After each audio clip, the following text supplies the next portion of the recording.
Podcasts BandNews FM.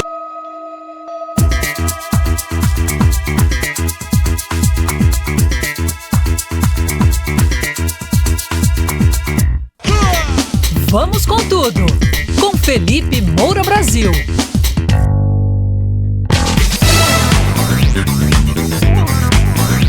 Salve, salve ouvintes e espectadores da Band News FM, eu sou Felipe Moura Brasil, essa é mais uma edição sempre especial do meu podcast Vamos com Tudo, que vai ao ar todo domingo às 18 horas aqui no canal Rádio Band News FM. Se você clicar na aba Playlist e encontrar o podcast, você vê todos os episódios e eu tenho um prazer muito especial de receber um convidado muito querido, já estava com saudade de conversar com ele. Já se meteu muito na política, mas hoje a gente vai falar da trajetória dele, da vocação, da música, da arte, do grande Lobão, músico, cantor, autor. Tudo bem, Lobão? Seja bem-vindo.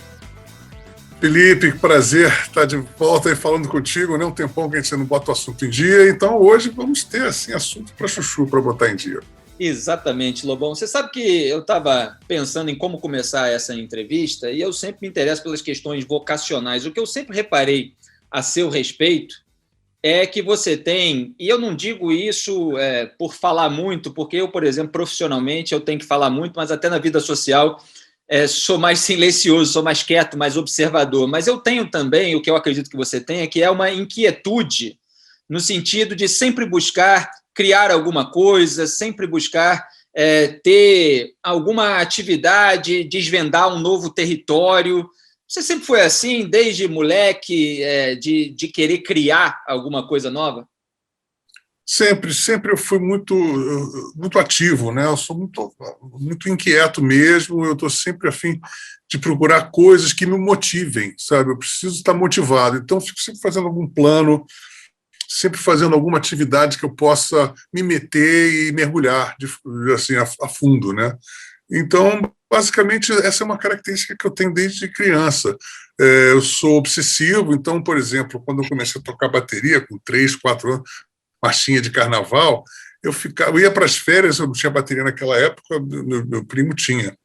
E aí eu ficava lá no boliche, que tinha um boliche lá em Petrópolis, e eu ficava tocando aquelas marchinhas de carnaval. Eu me lembro que quando o João Roberto Kelly, né, em 1964, o Carnaval de 64, eu já estava achando aquilo tudo muito moderno.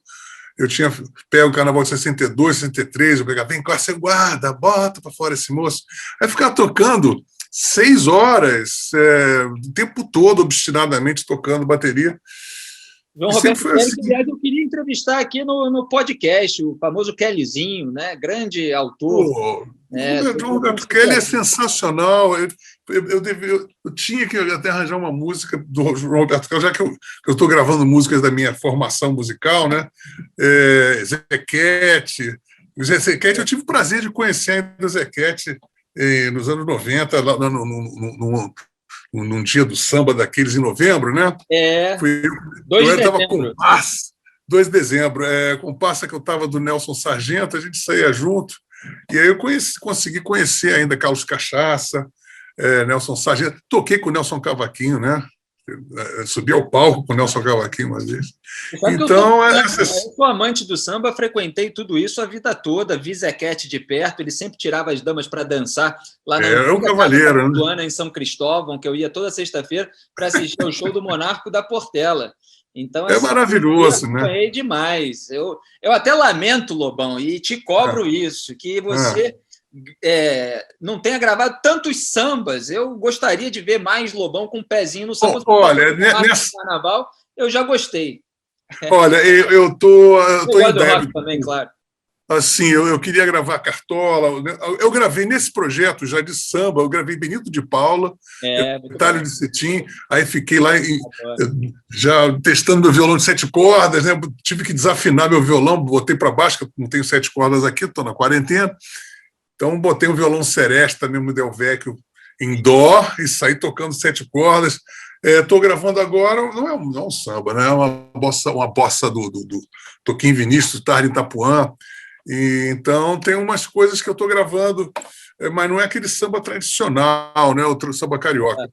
Paulinho da Viola era meu vizinho, né? O Paulinho passava o aval dos discos, eu chegava, Paulinho, aí ele jogando sinuca, ele é um excelente marceneiro, joga sinuca, tem um carmanguia que ele está há anos, décadas, trocando lá fazendo uma besourada é uma figura maravilhosa, né? Aí eu chego, falo assim, eu me lembro que no Nostalgia da Modernidade, quando eu fui fazer, que foi um dos primeiros sambas que eu fiz, eu fui fazer, ele ouviu 3 vezes, eu e ele sentado, ele ficava ouvindo meticulosamente. Ele falou, olha, impressionante esses sambas, eu jamais pensaria em fazer assim. Gostei muito. Agora, eu estou percebendo que você está com uma ânsia de querer trocar a interpretação da sua voz, você está querendo cantar um pouco mais suave. Então, pera um momentinho. Aí ele foi na discoteca dele e me trouxe 3 discos do Chet Baker. Falei assim, ouve esse rapaz aqui, que você vai entender aquelas coisas da suavidade que você quer. Agora, ele chegou e falou assim, mas não abandone o rock, não, que você faz rock muito bem, viu? Samba vai ser bacana, mas nunca abandone o rock. Era uma figuraça, então eu fiquei... tem muita gente que acha que loucura, o Lobão gosta de samba, porque as pessoas acham que tudo é assim, compartimentado, né? E não, né? Eu quando estava assim, no auge do Vida Bandida, eu ia com o Ivo Meirelles para o Morro, eu falava, cadê os novos Cartolas? Cadê os novos Nelson Cavaquinho? Aí eu ia e falava assim, todo mundo gosta de funk, quem gosta de samba atualmente é branco, não tem mais... Aí, aquela coisa, né? Então, e outras coisas curiosíssimas, com o Nelson Sargento... Está cantando samba também, o Ivo Meirelles, continua... agora o samba... Agora vai vir aqui também no podcast. O Meirelles agora está um grande sambista e ele me conta histórias incríveis. Ele sabe tudo. O pai dele era o Ivan Meirelles, outro sambista. A mãe dele é um grande sambista, grande cantora. E ele tem histórias maravilhosas. Por exemplo, os sotaques das escolas de samba. Ele fala assim, olha, o sotaque das baterias de escola de samba da Leopoldina, da Central do Brasil, são diferentes por causa dos trens, por causa das bitolas. Então, a bitola da Leopoldina é mais curta, então o balanço do trem chacoalha mais. Então, as batidas são mais complexas, Mocidade, a Imperatriz, e as outras são mais retinhas, que é Salgueiro, Mangueira, então todas... E é interessantíssimo que procede, né? E ele é o rei, essas histórias é legal você tirar ele de saca-rolha, porque o Ivo é o rei dessas histórias, é uma enciclopédia do samba, né? E assim, sabe, isso que nós estamos falando aqui como introito, na verdade, está sendo a tônica da minha vida, porque eu estou tendo que mergulhar na minha formação musical e estou justamente fazendo isso, me lembrando de histórias incríveis, de compositores incríveis. E eu, como sou basicamente um compositor, poder, como pretexto, né, de ter uma pandemia, não poder fazer coisas fora, eu poder mergulhar. Eu nunca jamais, em tempo algum, eu poderia tocar todos os instrumentos sozinho durante um ano inteiro, gravando 30 músicas dos mais variados tipos de gêneros, se não fosse essa pandemia, né? Então, eu estou muito grato por eu, como compositor, eu quando vou gravar esse tipo de música que fez a minha formação, é como eletroencefalograma da alma do compositor, né? Eu como compositor, fico pensando, mas o cara optou por esse acorde, por essa nuance, por essa coisa. Então, eu estou me divertindo muito, muito, muito a crise, às vezes, traz uma oportunidade, né? Obviamente, tem todo o drama, todo o lado macabro, desastroso, terrível da pandemia, mas é claro que algumas pessoas, como é o seu caso, aproveitaram esse tempo diferente que a gente está vivendo para fazer um trabalho mais profundo, de maior fôlego, de até investigação da memória afetiva, para tentar resultar e materializar isso numa obra que te agrade como um todo. Agora, você falou muito de tocar vários instrumentos. Você falou, coloquei aqui um violão de 7 cordas, etc. E a gente sempre fica pensando assim, caramba, mas o Lobão toca todos esses instrumentos. Quer dizer, quando você fala assim, coloquei um violão, não é que você chamou um músico para fazer isso, é porque você mesmo fez. Então, você faz umas gravações musicais em que você toca vários instrumentos na mesma música. Aí, Lobão, eu te peço para relembrar um pouquinho como é que você estudou e foi passando de instrumento para instrumento para chegar a ser esse Lobão capaz de tocar, eventualmente ensaiando mais ou menos, dependendo do quanto você está desenvolvido em cada instrumento, mas para fazer uma obra como a que você faz hoje. Como é que foi esse processo? Porque você falou, começou tocando ali marchinha de carnaval e tal, bateria, e para passar para o resto, para harmonia e tudo mais. Mas assim, com 6, 7 anos, eu peguei o violão seresta da minha mãe e comecei a tocar uns acordes. Nunca fui um excelente violonista, até meus 12, 13 anos que eu entrei na escolinha do Guerra Peixe, e queria ser concertista. Mas a minha onda era bateria.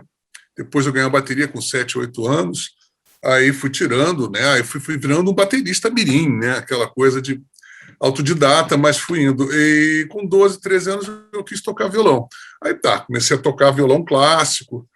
Minha mãe não queria de jeito nenhum que eu tocasse guitarra. Eu tinha um amigo meu, Guto, que tocava guitarra para chuchu, ficava, bom, não posso tocar.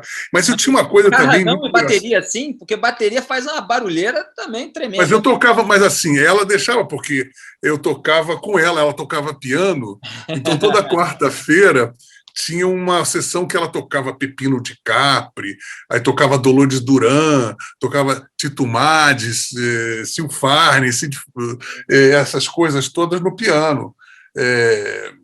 Coisas de bossa nova, não sei o que, eu ficava lá tocando com ela a bateria, né? Então ela deixava porque eu era útil naquele momento. E eu acabava também, só a partir dos anos 70, mesmo no início dos anos 70, que eu desencabulei desse negócio e comecei a tocar alto, muito alto, e rock pesado mesmo. Eu tocava Creedence Clearwater, The Beatles, nos anos 60, né? E aí depois é que eu pude... Muita vizinhança. Eu incomodei muito, cara, incomodei muito, meu, eu era ou barulhento, poxa, eu devo ter esse karma na minha... Porque eu detesto fazer barulho hoje, e detesto também ouvir barulho dos outros, mas eu me lembro, toda vez que eu ouço um barulho de inconveniente, eu falo assim, agora você está pagando os seus pecados. E fui indo, sabe? Então meu primeiro instrumento foi acordeon, que eu adorava acordeon. Eu tinha um acordeon tão pequeno, era tão pequenininho que tinha que botar um travesseiro, devia ser mínimo. Então eu fui pegando essas coisas, sabe? E aí depois eu comecei, por exemplo, quando eu virei artista solo, eu não sabia o que fazer porque eu não era guitarrista, mas eu botava uma guitarra que eu era tímido, como se fosse um escudo, né? Eu só aprendi a tocar guitarra assim, agora eu vou aprender a tocar a partir dos anos 2000. Eu soube timbrar o instrumento, tocar com palheta, essas coisas que eu não sabia.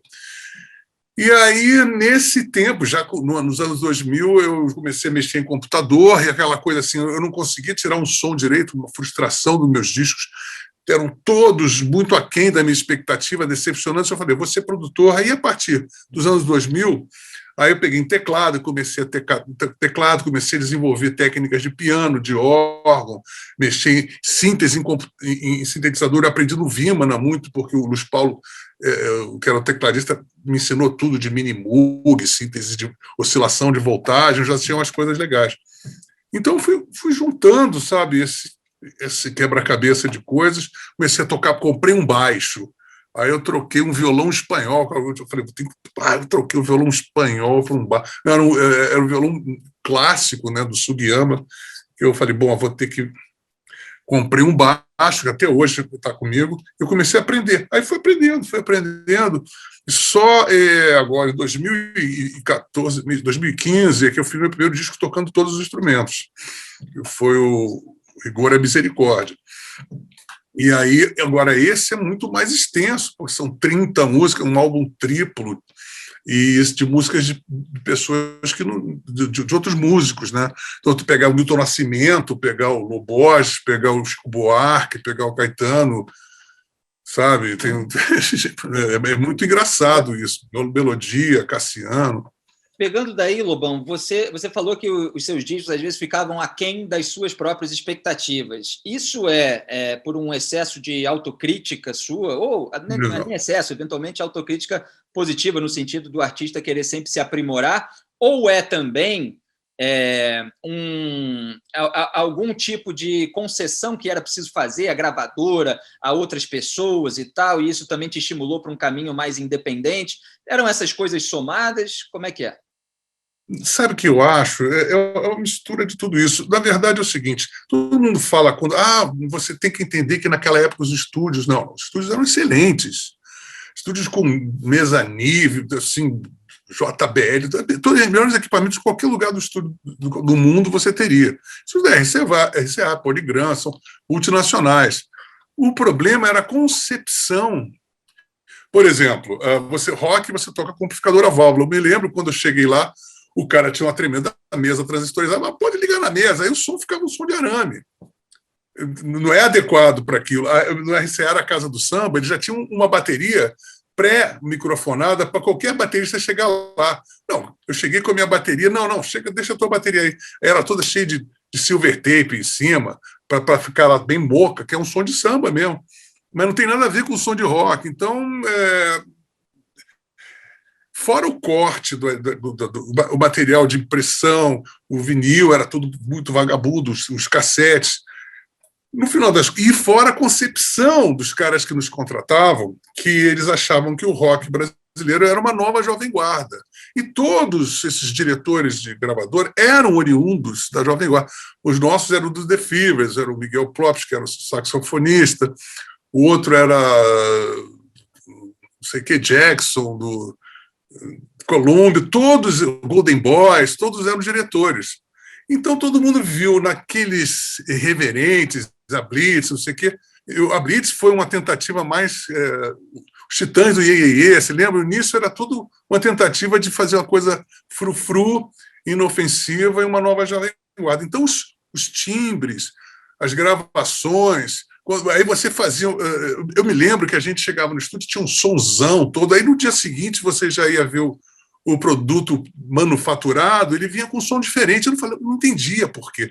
Mas o que os caras vinham, chamavam os outros diretores de rádio, eles faziam, não, diminui essa guitarra. Eles tinham uma coisa com guitarra, que a guitarra tinha que ser baixinho. Então, você fazia um som, aí os caras remixavam lá na calada da noite, aí você ia ouvir no rádio, aí vinha uma banda gringa, vinha o Prince, o Guns N' Roses, o não sei das coisas, aquele somzão, aí vinham os nossos, um som de arame, sabe?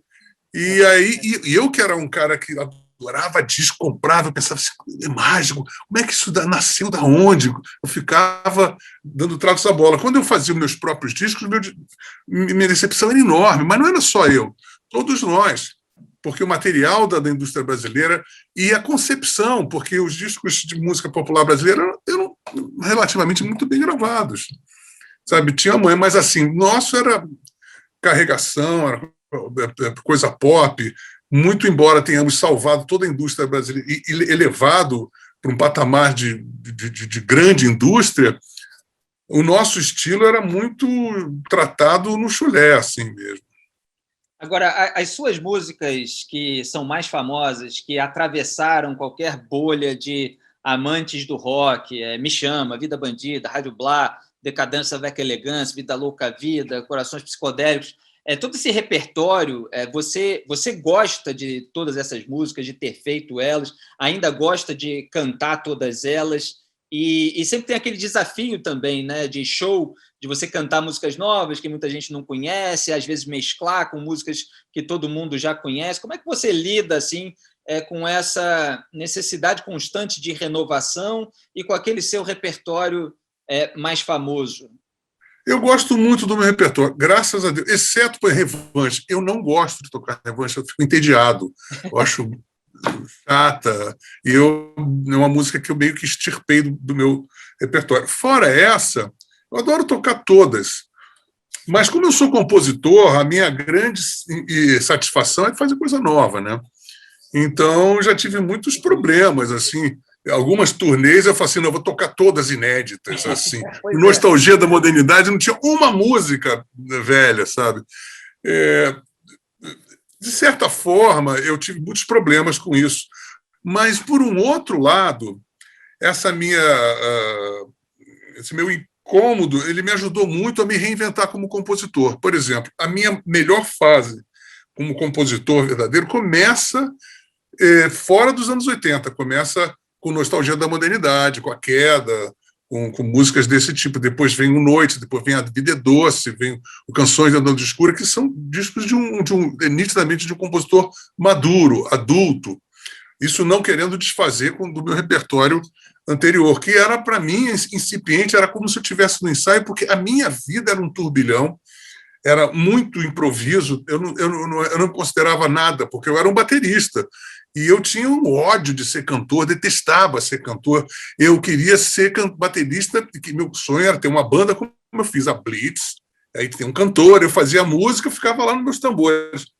Quando eu tive, por obra e graça do Divino Espírito Santo, que eu tive que virar, não por vontade própria, mas porque eu fui expulso por mau comportamento.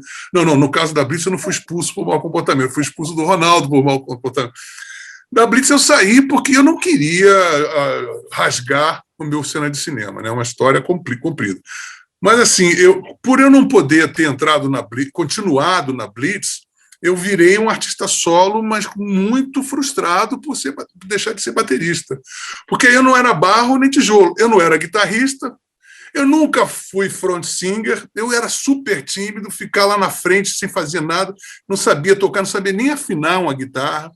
Então, passei uns 10 anos muito insatisfeito com tudo aquilo que eu fazia no palco, porque eu não cantava direito, eu não tocava direito, devia tocar tudo desafinado, o técnico de som diminuía, me botava, zerava o volume das minhas guitarras, porque era uma porcaria, então eu não gostava de fazer aquilo. Vocês estão vendo. Não, eu sei que eu estou falando, sabe? Porque eu não tocava direito. Eu não tinha cancha, não sabe? O meu instrumento era bateria. Eu chegava na bateria e me garantia. Mas na guitarra, não sabia afinar. Aí ligava, dava microfonia. Eu não sabia. Para mim, era como se fosse uma Ferrari, sabe? Um amplificador. Você aperta no acelerador, sai correndo. Se você não sabe controlar, cara, é um desastre, sabe? E eu era um desastre. Então, eu não gostava. Aí tinha que botar uma pessoa na banda para tocar, e o cara que tocava não era aquilo que eu queria ouvir. Era um horror. A partir do momento que eu falei assim, chega, porque aí eu ficava sendo subjetivo.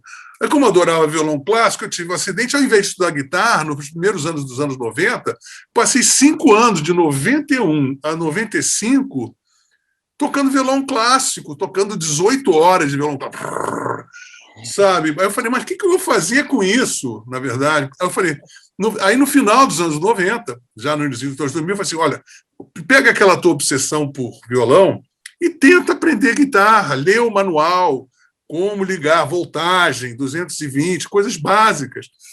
E a partir dali, aí sim, eu entrei, aí peguei o microfone, comecei a ver como é que o microfone funcionava, sem fazer puff, coisas que eu nunca tinha pensado anteriormente. Aí virei um profissional gabaritado para tocar, cantar, trocar os pedais, trocar os efeitos, tudo simultaneamente, usando minha técnica de baterista, porque eu tinha independência motora, né? Então comecei a transferir habilidades de outras, como tu próprio, por exemplo, no baixo eu já tenho o trêmulo do violão, aí cada coisa, como língua, né? Você vai usando a técnica adquirida no instrumento, vai para outro, aí eu deslanchei, mas só no início dos anos 2000, que eu aprendi tudo isso. Nos anos 80 era um horror, era um caos, né? Agora, Lobo, aproveitando até o seu conhecimento a respeito desse instrumento, quem são os ícones assim que você tem como referência na guitarra? E eu até aproveito para tirar uma curiosidade, porque a minha geração, em termos de música estrangeira, foi muito fanática por Guns N' Roses mesmo, que você já até citou aí. E muita gente sempre falava, o Slash é isso, é aquilo. Ele é tudo isso mesmo, um gênio da guitarra? Para mim, Guns N' Roses, eu nunca me interessei por Guns N' Roses. Eu sou dos anos 60, 70. Então, eu gosto de Humble Pie, né? Eu gosto de, outro tipo era muito mais elegante. O rock era Cactus, Mountain, sabe, Humble Pie, Free, Bad Company, Led Zeppelin, Black Sabbath, Uriah Heep, era outro tipo de... Era outra geração de som, Jimi Hendrix, Cream, Traffic, né, Blind Faith, Pink Floyd, era esse tipo de coisa que eu gostava.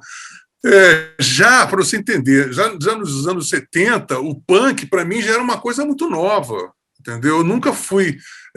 eu tive que virar meio punk, assim, para poder sobreviver, sabe? Mas eu era um cara do rock progressivo, Yes, Emerson Lake and Palmer, aquelas coisas super complicadas. O Vino era uma banda progressiva, que tocava música de 20 minutos, né? Então, eu sou dessa geração do início dos anos 70, que não tem nada a ver com esse tipo de som aí. Eu gostava mesmo, quando eu passei assim, peguei ojeriza de rock, eu passei nos anos tocando violão, eu não ouvia rock.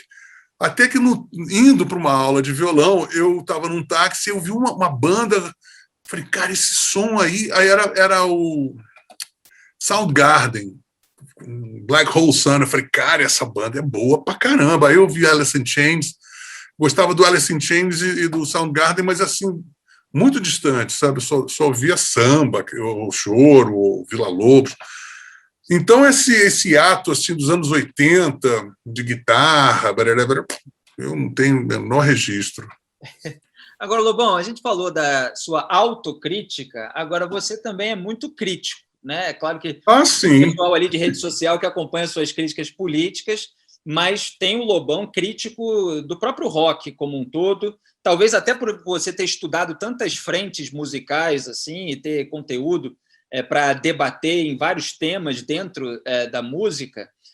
Você foi uma voz crítica, mesmo nos anos 80, mesmo com o pessoal da sua geração. O que ficou de todas aquelas críticas que você já fez? Qual era a sua insatisfação com outros grupos de rock daquela época? Porque tem ainda, até hoje, um culto dos anos 80. Né? Até no seu livro, do Guia Politicamente Incorreto, chega a se fazer a pergunta de por que se desvaneceu tudo daquela época e tal. Então, assim, tem um lado positivo muito grande, mas, ao mesmo tempo, você foi crítico também. Sim. O que você tira hoje de toda essa triagem, de todo esse filtro que você fez?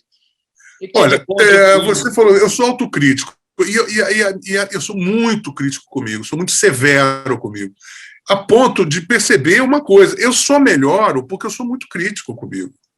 Sabe? Eu não sou aquele crítico destrutivo que, quando eu me critico, eu fico deprimido e aí não consigo sair do lugar. Não, eu me critico e, já que eu me critico, eu vou lá e me esforço herculeamente para melhorar aquele ponto que eu considero falho, entendeu? Desafio, né? Então, eu faço a mesma coisa com os outros, eu acho normal isso, sabe? Eu criticava a MPB, e todos os pontos que eu critiquei, eu acho absolutamente pertinentes, sabe? Uma das coisas que eu mais me irritava era assim, das pessoas se contentarem assim, mas aqui se imita muito, faz tudo igual, a produção faz igual Duran, faz igual The Police. Aí eu perguntava, mas por quê? Vamos tentar fazer uma coisa original. Mas para o Brasil tá bom. Então, essas filosofias, mas para o Brasil ninguém vai ouvir que eu estou copiando fulano, o Brasil é o cu do mundo. Eu ficava para morrer com isso, entendeu? Aceitar a precariedade, aceitar, assim, tipo, passivamente. Muitas das coisas que eu preconizei em relação a esse tipo de crítica, elas se materializaram, porque o grupo, enquanto grupo geracional, ele não se estabeleceu, talvez por isso, porque havia uma acomodação e também uma baixa estima, a ponto de dizer, não, nós fazemos rock, mas legal mesmo é a Tropicália, legal mesmo. Eu falei, vamos ser legal como eles, por que a gente vai ficar aqui ruim? Sabe, ruim, sabe? Pô, eu não entendo isso, né? Se é para achar uma coisa menor, vai fazer a coisa deles, que acha melhor. Né? Exatamente. Então, o que aconteceu? Isso tudo, eu acredito, que fez parte da derrocada, enquanto não houve uma consubstanciação. Tanto é que, nos anos 90, houve uma geração que fez um rock com um som bem mais legal do que dos anos 80, mas não tão consistente. Assim, você não tinha caras cabeça, assim como o Renato Russo, como o Júlio Barroso, como o Gessinger, como o Cazuza. Você não tem, né? Você não encontra esse tipo de pessoa, de intelectual problemático, de menino problemático do rock, você não tem. Você tem as pessoas mais aí, mano, aí, tá ligado? Você é o último dos moicanos desse time. Ei? Você é o último dos moicanos aí desse time. É possível. Então, esse tipo não existe. E também o que eu percebi, escrevendo já o livro, percebendo o lado bom de tudo aquilo dos anos 80, foi justamente que, se você pegar nos anos 70, exceto os Mutantes, o Raul Seixas também era outra exceção, o rock brasileiro, a letra geralmente não casava, ficava cacofônico, ficava, sei lá, eu não achava legal o rock brasileiro quando cantado. Os instrumentais eram muito bons, via de regra. Eu acredito que nós aprendemos muito com a Rita, com o Mutantes, com o próprio Raul, mas isso só foi realmente aperfeiçoado e virou parte do cancioneiro popular, você cantar as músicas dos anos 80 e elas são de rock, mas ela se adapta, a melopeia se adaptou, né? A língua portuguesa se adaptou àquilo de maneira realmente original e genuína, né?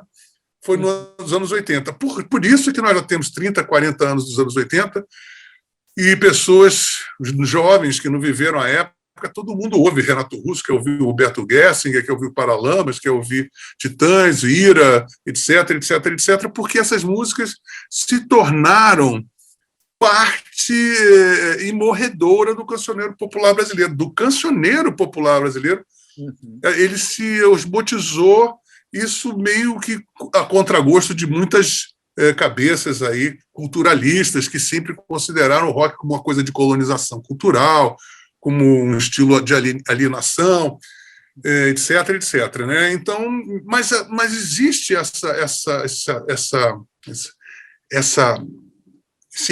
rinha, esse ranço contra o rock, que puxa muito, porque ele apesar de ter introduzido mesmo que a revelia, ele foi, quanto pode tirar o rock da ribalta, isso acontece.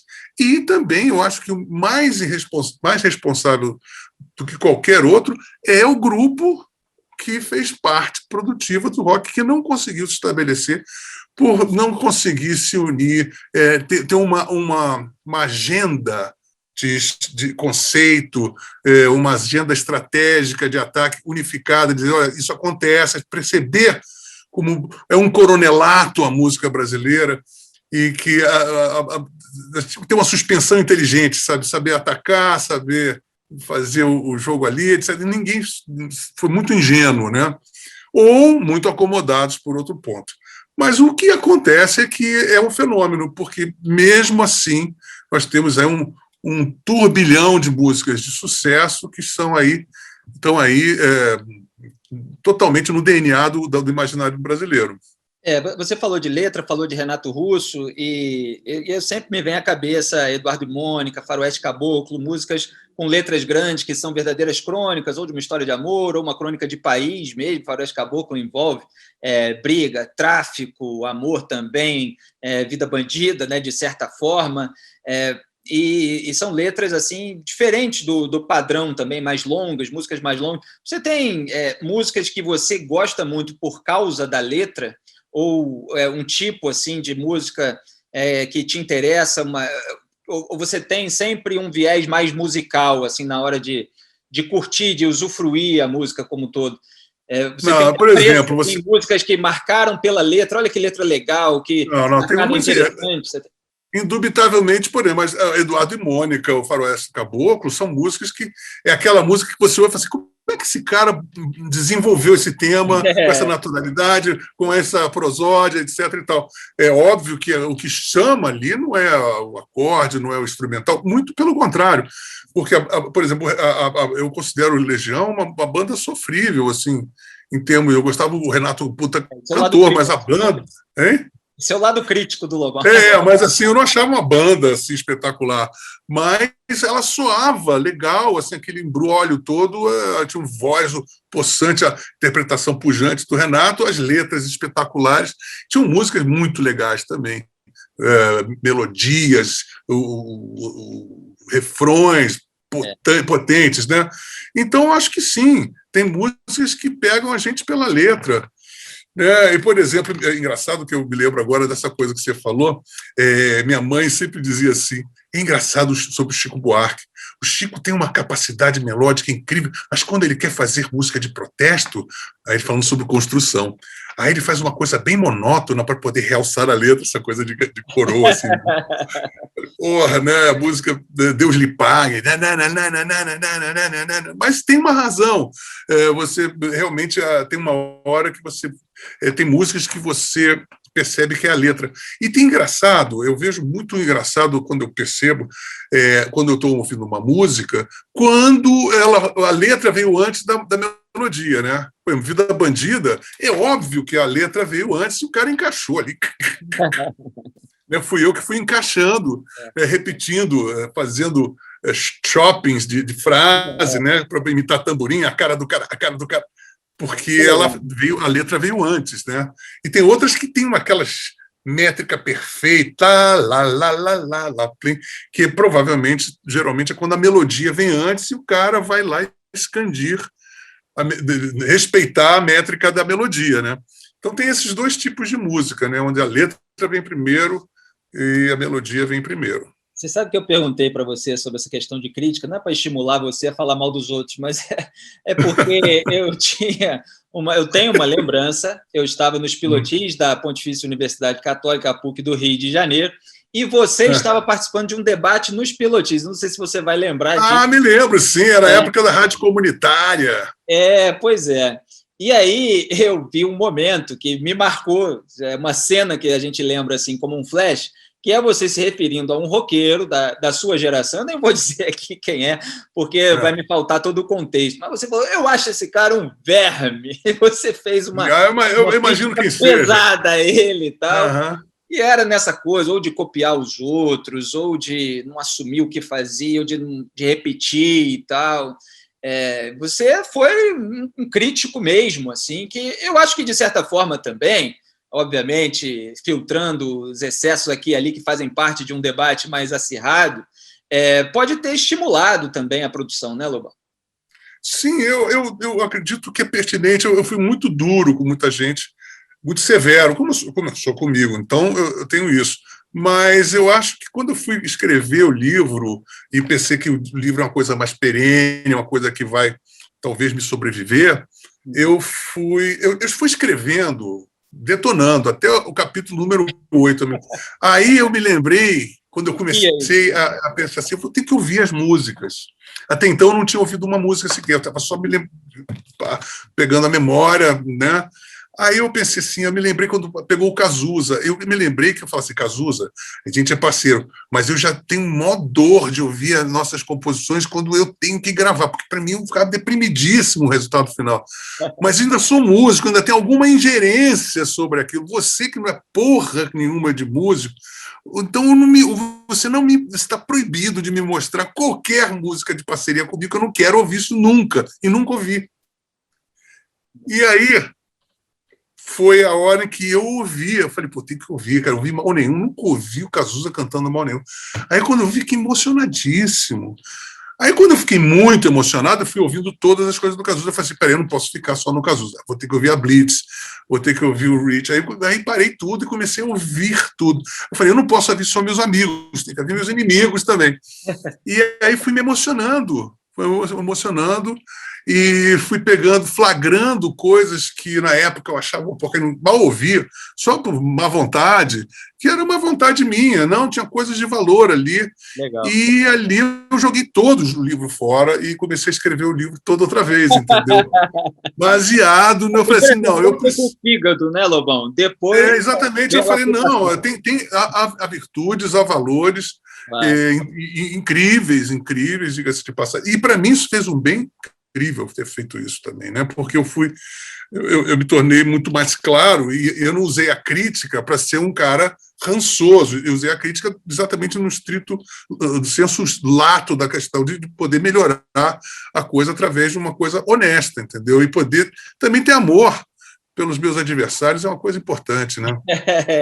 Então, isso, quando você faz isso, você aproxima e você, inevitavelmente, você vai aniquilando todas aquelas zonas de atrito e você vai se aproximando, é uma coisa muito bonita poder agir dessa forma, entendeu? Eu acho isso legal, muito legal. Não, bem bacana. E pegando pelo lado positivo agora, em comparação à música estrangeira, eu já vi roqueiro falando, por exemplo, se a gente fizesse em inglês, a gente estourou tanto aqui, e o inglês, né, abrange mais países, mais público, certamente teria muito mais alcance, muito mais sucesso.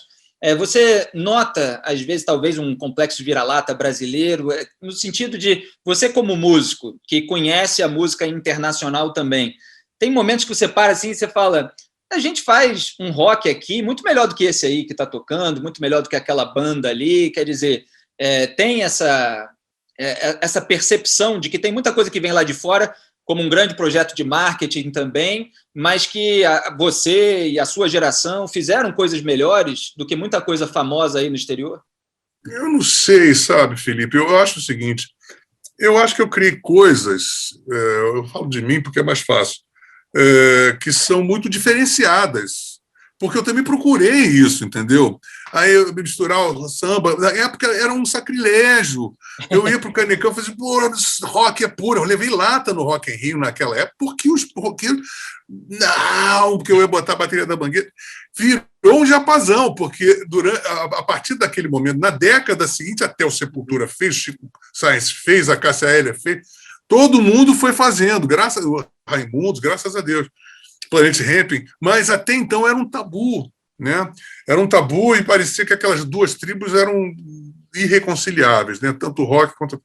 Mas nesse meio tempo eu acabei fazendo coisas, Chorando no Campo, pô, eu gravei com Época de Ouro, eu Chorando no Campo com Paulo César, pô, uma emoção incrível, Nelson Gonçalves, eu gravei Deus do Amor, eu fiz uma música, uma daquelas serenatas, sabe? E eu poder transitar com isso que eu gravei Sinal Fechado com o Paulinho da Viola. Que maravilha. Sabe? São essas experiências que eu fico achando que... Vou lá, eu vou indo, e você, tudo bem? Isso, né? A gente fez um dueto. Então, essas coisas nos era vedado. Eu e Cazuza, às vezes, passávamos no Baixo Leblon, e ele fala assim, ai, coisa horrorosa, quando eu tenho que ouvir minha Maísa, minha Dorothy Duran, eu tenho que tirar tudo lá debaixo da minha cama, que eu tenho que esconder, porque se meus amigos aparecem lá, eles começam a me dar cascudo, me dar Nescau aqui na nuca, porque era aquela coisa, você não podia dizer que gosta de... Engraçado. Tem a turma purista em todas as áreas. Tem no samba os puristas, tem no samba... Eu quando declarava... Né? Esses elementos que fazem parte até da sua vida, da sua memória afetiva, porque você... Que é natural você sugar isso. Aí você vai juntando isso, botando a sua singularidade, é a sua marca, da sua personalidade. Né? Exatamente. E agora isso, aí ficavam assim, ai, Lobão agora mudou, está dizendo que gosta de samba. Eu falei, mas eu sempre gostei de samba. Ah, mas porque roqueiro não... Sabe, as pessoas são todas assim. E isso daí, talvez isso seja um dos motivos de eu ser uma pessoa tão odiada, porque as pessoas acham que eu entro em contradição, quando, na verdade, eu não estou entrando... você não é roqueiro? Como é que você está falando bem do samba? Eu falei assim, mas eu vivi isso. Eu vivi minha infância assim, eu vivi minha vida toda assim. Eu nunca procurei ser estratificado, né? E eu acho que é exatamente esse ponto que poucas pessoas naquela época exploraram, poucos compositores, que trouxe à minha música um nível de originalidade que poucas têm. Sabe, na minha geração, como música mesmo, porque tem harmonias diferentes, tem ritmos diferentes, tem flexões, porque eu peguei todas essas...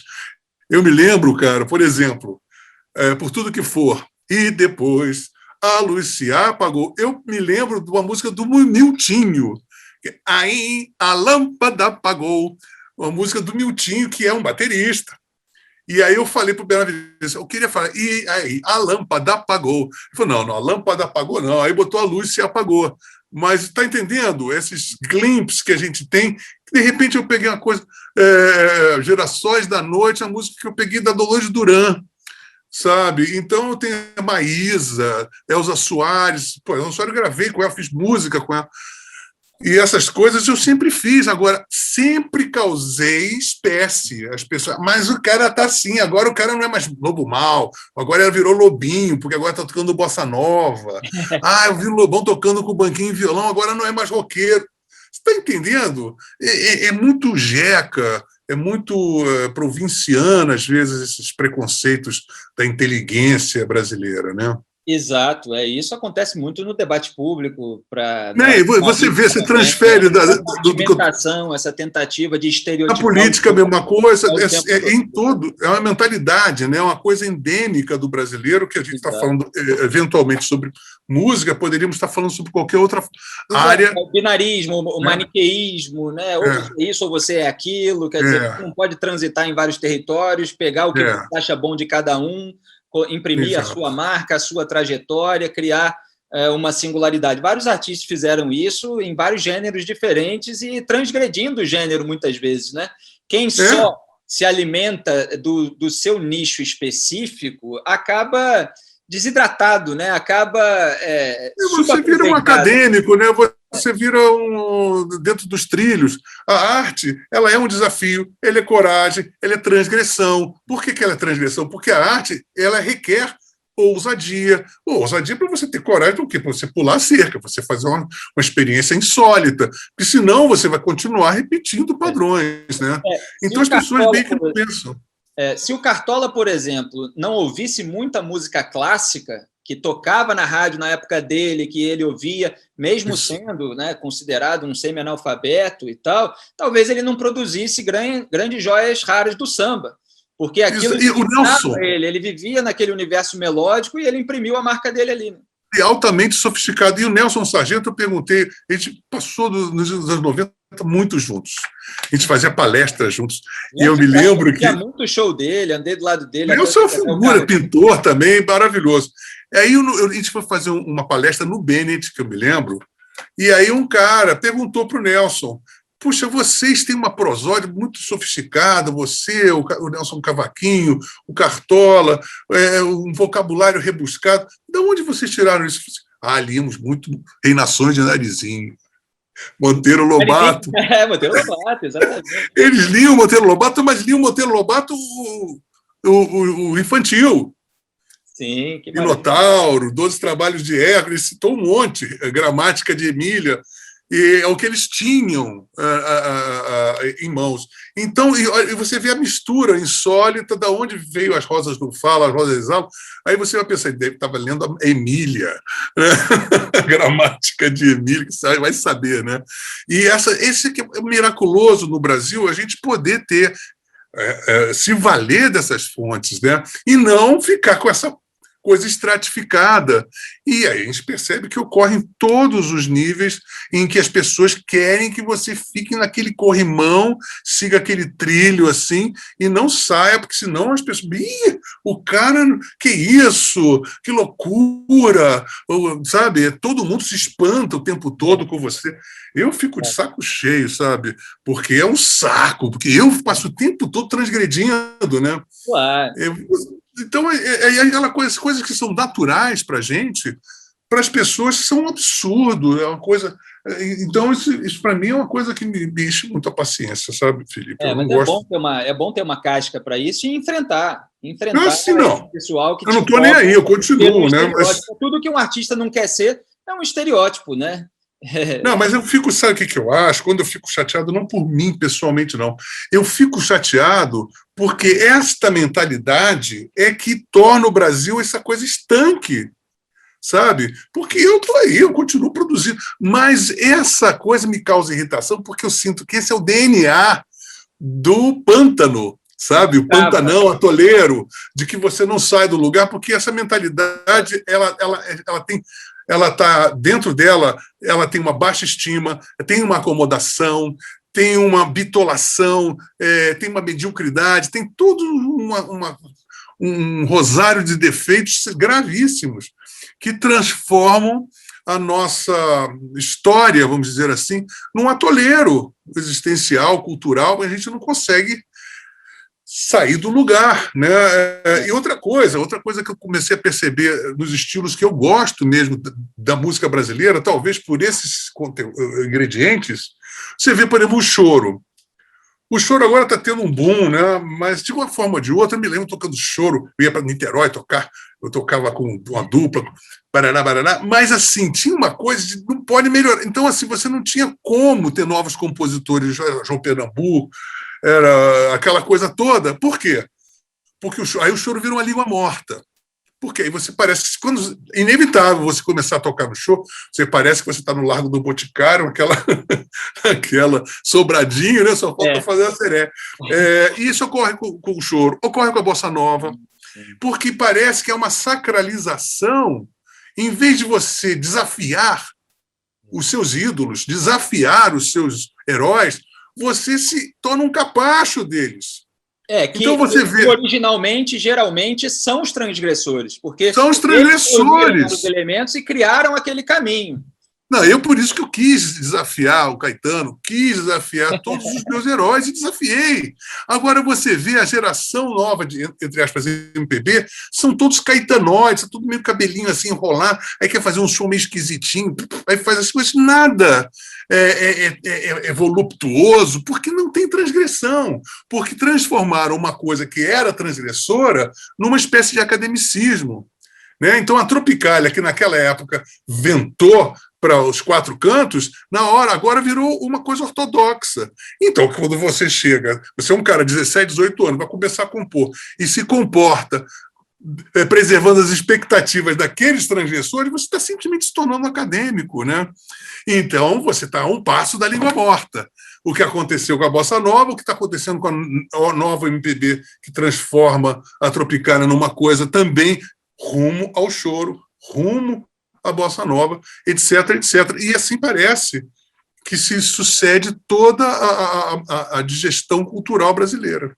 É claro que a transgressão sem a qualidade, ela também deve ser evitada, quer dizer, deve sempre se buscar, né, algo novo. Você transgredir, você só pode... Você manter a coisa antiga, vira uma repetição, às vezes, é muito grande, né? Então, você encontrar aí algo... Não, eu acho muito normal, sabe por quê? Na medida que um artista tem moral para transgredir, ele já tem uma qualidade intrínseca. Porque se você for transgredir... primeiro, você tem que saber... Para você transgredir uma coisa, você tem que saber aquela linguagem muito bem feita. Você tem que saber do que você está se tratando. Senão você não está transgredindo, você está simplesmente deturpando. Você está deformando... Perfeito. Não é? Então, eu acho que tem isso. Agora, essa ousadia é necessária e ela não existe, eu vejo só bons alunos, pessoas que entregando a maçã ao mestre, entregando a maçã ao mestre, entregando a maçã ao mestre. Isso não pode acontecer. Né? Existe a transgressão, existe o desafio, desafiar o seu mestre, desafiar mesmo. Agora, para isso também, você se municiar de todos os requisitos que o conhecimento exige de um artista para poder fazer isso. Né? Exatamente. E aqui, pegando até um gancho entre a arte e a política, Lobão, não é porque alguém fez alguma coisa muito boa no passado, ou alguém deixou um legado, um ensinamento, uma obra, um livro, ou um CD, um DVD, é muito bom, que essa pessoa não possa errar, que essa pessoa não possa fazer algo sobre o que você tem críticas. E que você vai fazer porque você tem os seus critérios, você tem os seus princípios, você tem os seus valores, você justamente não é um capacho daquela pessoa. Você vai avaliar conforme a ocasião, conforme a circunstância, conforme o caso. E existe essa dificuldade, muitas vezes, de entender como tudo é encaixado em caixinhas, né, pelas pessoas, que, a partir de determinado momento, certos políticos, né, agora trazendo para a política, eles vão incorrendo numa sujeira, depois aparece outra, aí para cobertar uma faz outra e tal, e aí você vai aumentando o tom da crítica, conforme aquela sujeira vai aparecendo. Eventualmente, antes as coisas não estavam tão claras, ou os seus adversários foram incompetentes, etc., e você passa a criticar cada vez mais conforme aqueles elementos vão surgindo. Ou mesmo pessoas que apoiaram deliberadamente ou que foram mais próximas, etc., elas têm toda a liberdade de enxergar coisas que ou não enxergaram antes ou que só apareceram depois e emitir as suas opiniões. E elas também sempre vão ser patrulhadas. Né? E você também é patrulhado nesse sentido e também, obviamente, é crítico e tal, está aí, não estou colocando como vítima das circunstâncias, não. Então, como é que você se viu, Lobão, também, a partir do momento que você se colocou politicamente no debate público, no meio de toda essa confusão? Porque tem vídeo seu conversando com o Lula, que aí o pessoal bota para circular, e aí depois você se tornou bastante crítico dos petistas, aí veio também a derrocada do petismo, a ascensão do Bolsonaro depois, e você se tornou crítico também do governo Bolsonaro.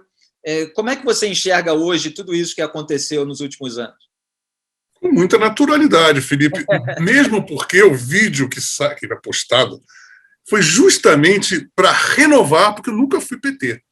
Eu marquei uma reunião com a cúpula do PT, no Comitê Central do PT, aqui em São Paulo, para repensar se em 2002 eu iria ou não apoiar o Lula. Então, eu fiz questão de perguntar a ele primeiro.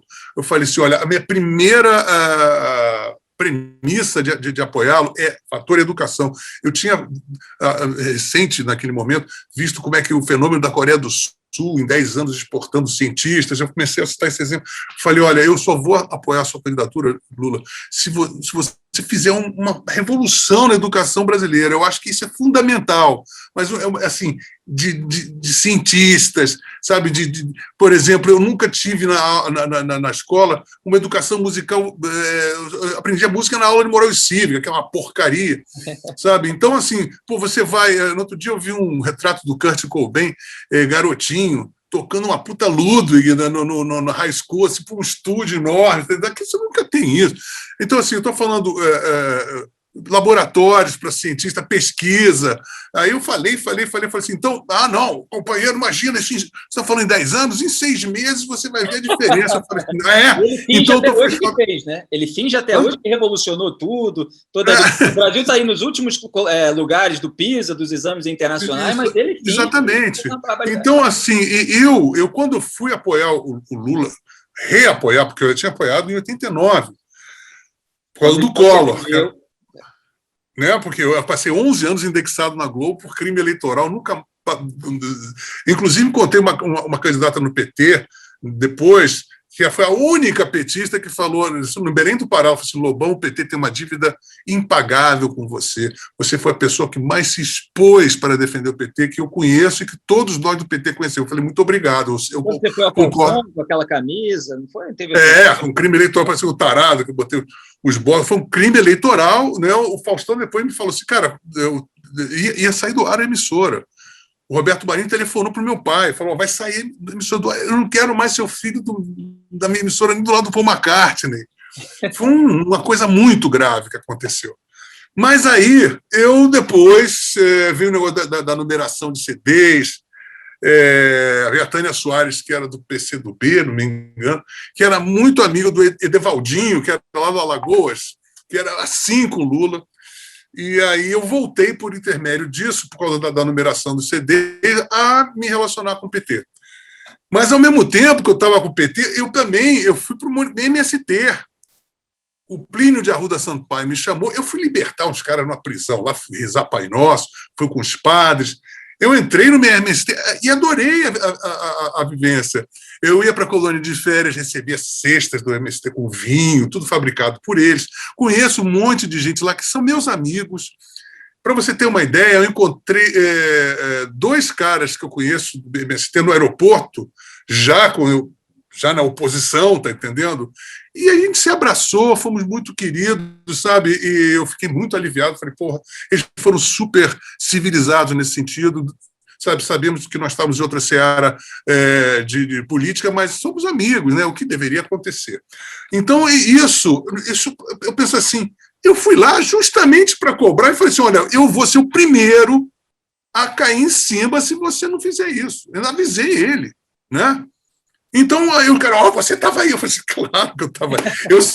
Eu só tenho essa moral de falar do PT porque eu estava ali, porque eu fui cobrar e não fico passando pano para um cara que está me enganando, está enganando todo mundo. E você e seu idiota, no caso o cara, né, fica aí lambendo o saco do fulano, né? Então, ele cometeu um estelionato eleitoral, evidentemente, é um pilantra factual. Mas não tem nada que prova. Ora, meu Deus do céu, basta você ver um vídeo do Lula na Venezuela, apoiando um cara, dando dinheiro público para um monte de obras, apoiando só genocida, né? É o cara da Guiné Equatorial, que é um genocida, o filho da mãe, o cara da Angola. Né, o Castro, em Cuba, o Lula perdeu até popularidade nas redes sociais, né, nessas últimas semanas, quando porque saiu falou da ditadura cubana depois da manifestação do próprio povo cubano. Pois é, então, pelo menos isso, né? Porque ainda recentemente é um santo salvador das pessoas, não tem memória nenhuma. Então, aquela coisa, eu vou marcando meu território e depois, eu sempre penso muito, desde que eu comecei a escrever, Felipe, é inevitável, você escreve também, que a gente adquire uma outra responsabilidade histórica quando você está escrevendo, porque você sabe que aquilo que você está escrevendo ele vai perdurar, provavelmente vai te sobreviver. É. Então você não pode ficar declarando coisas a esmo, porque aquilo vai te cobrar. Então eu tenho eu tenho uma noção histórica do que eu estou fazendo. Então, primeiro, essa coisa do Lula é muito clara. E o que eu sempre falei, eu só tenho essa moral toda para ficar indignado com ele pela cobrança que eu tive, tópicos. A primeira coisa foi educação. No Bolsonaro, a mesma coisa. Né? O Bolsonaro, eu gravei um vídeo dizendo, olha, tem pessoas bolsonaristas que eu sequer gostaria de cruzar uma calçada, quanto mais está no mesmo grupo de votantes. Né? Poxa, né? Tinha pessoas de intervenção militar, a gente sabia de todo aquele caldo horroroso. Agora, as pessoas falam, você viu o que você fez? As pessoas agora, principalmente os petistas, acham que você causou esse genocídio. Eu quero dizer o seguinte, eu sabia que o Bolsonaro era uma merda. Agora, tinha uma esperança histórica do Exército, com seus intelectuais, generais lá, e todo mundo dizia, não, todo mundo vai ter uma cúpula contendo o Bolsonaro. Tinha os intelectuais liberais lá, da economia, etc e tal. Tinha um monte de gente que parecia dar um respaldo naquilo tudo. E mesmo que não houvesse esse respaldo, eu sempre falo, numa hora em que você percebe que a eleição se tornou plebiscitária, que uma semana, 2 semanas antes do primeiro turno, não havia outra opção. Se você quisesse e pensasse, o PT não pode, tem que ter uma alternância de poder. Quando eu votei no PT desde 89, eu pensei, eu não sou PT, mas o PT precisa de uma experiência histórica no poder. A mesma coisa eu pensei, essa direita que já está há 30 anos fora tem que mostrar o que veio. Seja mal, seja bem, será que se purgaram dos anos da ditadura militar? Será que estão melhores? O que vai prevalecer? Eu acho que isso é absolutamente viável de você, nesse momento em que você vai... O Haddad, que posseia aqui na cidade de São Paulo, o que ele fez? Acabou a cidade de São Paulo, fora o fato que ia lá beijar o saco do Lula na prisão. Então, assim, uma situação humilhante, fora o PT... Aquela coisa, iria dar um golpe, evidentemente, eles já estavam 16 anos no poder, com toda a máquina administrativa já de funcionariado, todos já petistas. Porra, eles são o que o Lula mostra, eles têm um projeto de poder. Eles iam dar um golpe, eles iam... Ou era Venezuela, ou era Venezuela, não é? Então, pelo menos, havia uma tentativa pelo menos, de haver uma alternância de poder para mostrar essa direita aí, poxa, mostrar economicamente, o que privatizações, era tudo aquilo que parecia que poderia acontecer. Mas também eu pensei, caso não aconteça, caso seja uma catástrofe, mesmo assim eu vou votar no Bolsonaro, porque eu não vou votar no PT, porque o PT é você assinar atestado de imbecil, porque você está 16 anos vendo essa pior recessão econômica, roubos astronômicos, como nunca aconteceu. Coisas asquerosas acontecendo, a crise na própria saúde, né? A saúde, os hospitais todos falidos, todo mundo morrendo nas filas do hospital. Ora, Bolotti, vão querer cagar goma em cima de você agora? Não é isso. E é isso mesmo. Votei empenhando o Bolsonaro, e aquela coisa que você falou há pouco tempo, você vai graduando a sua crítica. Na primeira semana, aquela coisa do Olavo começar a linchar, inclusive a sua pessoa, né? Começou a linchar todo mundo. Eu falei, como? O cara foi a plataforma para o trampolim do Olavo, escreveu o livro. Não, falando dos generais e daqueles caras que foram para a China. E eu comecei a falar, pelo amor de Deus, calma, não sei o quê. Tinha uma live no YouTube que eu falava, gente, fui sendo cordato, tranquilo. Poder moderador, Lobão. Poder moderador até abril, final de abril, início de maio, que eu falei assim, chega, eu vou romper.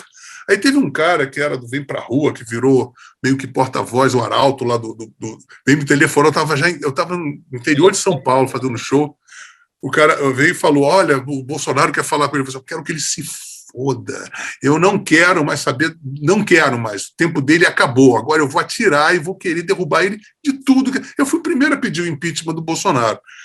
E, poxa, com toda a razão, aquela coisa, a Leda Nagli falou, está louco, né? Porque eu estava falando, vai dar um golpe, porque eles têm uma obsessão por um golpe, eles querem aquilo na cabeça dele desde sempre.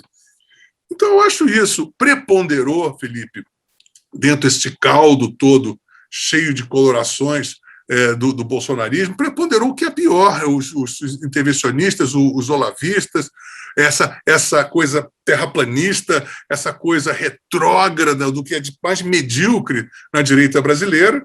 Eu não vou compactuar com isso, é simples assim. Que a pandemia turbinou, né? Com o negacionismo, turbinou. Com tudo isso. Turbinou mesmo. Foi um ótimo resumo sobre as suas posições e sobre a passagem do tempo, a sua atuação no debate público. Eu fico feliz que você tenha conseguido esclarecer aí com poucas palavras no final da nossa entrevista. Lobão, eu adorei. Vamos deixar aqui o pessoal com um gostinho de quero mais. Para você Felipe, voltar mais vezes. Próxima vez, vamos sentar no boteco em Vila Isabel. Vamos. Próximo papo, vou marcar lá para visitar o Rio de Janeiro. Você está no Rio de Janeiro, né? Eu estou no Rio, voltei para o Rio em fevereiro desse ano de 2021, trabalhando aqui na Band News FM, com um programa em rede nacional, Salve Salve Band News, mas também com um programa local, e com esse podcast semanal para desintoxicar da política, para a gente falar sobre outros assuntos. E mesmo quando a gente falou de política, a gente teve uma abordagem humana em relação à própria mentalidade das pessoas no Brasil, e isso é muito bom para fazer as pessoas refletirem. Lobão, senhoras e senhores, aproveita, faz o seu merchan, Lobão, onde te encontrar agora, quais são os seus lançamentos, você está lançando música atrás de música dessas gravações que você está fazendo com todos os instrumentos, fica à vontade agora. Olha, eu estou fazendo essa canção de quarentena, Felipe, nesse mês do rock, né, julho é o mês do rock, é engraçado, agora estou expandindo, tem um monte de cena independente, os caras lá de fora falando, por que é mês do rock, é o dia do rock? Lá fora ninguém sabe que é mês do rock, aqui no Brasil é o mês do rock. E por isso, como eu geralmente estou lançando, são 30 músicas que eu estou lançando, comecei com o Trem Azul em julho do ano passado. Esse mês eu estou lançando uma semanal, né? Então eu lancei Flores Astrais, do Secos e Molhados, no início de julho. Aí eu lancei Hoje Ainda é Dia de Rock, da semana passada, do Sá Rodrigues e Guarabira. Amanhã sai o Terço, Adormeceu, a primeira canção do Terço, uma música linda, um canto orfeônico, praticamente. Depois tem Gita, Raul e Paulo Coelho, e termina com a música da Bolha, 18h30, um rock psico, hard rock dos anos 70. Aí depois volta à tarde em Itapuã, vem Macalé, vem Caetano e Gil, aí tem Roberto Carlos, Newton César, Receba as flores que lhe dou, tem Cais, Milton Nascimento, e aí tem 30 músicas. Vai sair no Natal, vai sair um álbum triplo, edição de luxo, vinil. Para quem não quer o vinil, tem CD também. Mas isso é para o Natal. Por enquanto está nas redes, está no Spotify, ou no Deezer, é só você botar lá Canções de Quarentena, vai estar. Já tem umas 16 músicas lançadas. Lobão, senhoras e senhores, músico, cantor, multi-instrumentista, na verdade, e autor também de livros. Você sabe de cabeça, rapidamente, o título dos seus livros, Lobão? Tem gente que esquece. Já foram vários. 50 anos a mil, na Terra do Nunca, o Rigor à Misericórdia, Em Busca do Rigor à Misericórdia, dos anos 80. Eu tenho 60 anos a mil, acho que está faltando um. Tá vendo como ele já fez? Eu queria provar que ele já fez tanta coisa que nem ele mesmo consegue lembrar assim de cabeça. Assim de lance não dá. Mas você já tem aí muitos caminhos para encontrar a obra do Lobão. Muito obrigado. Eu vou ter que desligar, que eu estou gravando de casa, a gente não vai se falar, mas quando vier ao Rio de Janeiro, fica à vontade para me avisar, Lobão. A gente se encontra aí nas redes sociais. Um grande abraço para você. E esse é o podcast Vamos com Tudo, todo domingo às 18 horas, uma conversa especial que faz você refletir. Um grande abraço e até a próxima. Abração, Felipe. Até mais. Valeu, tchau.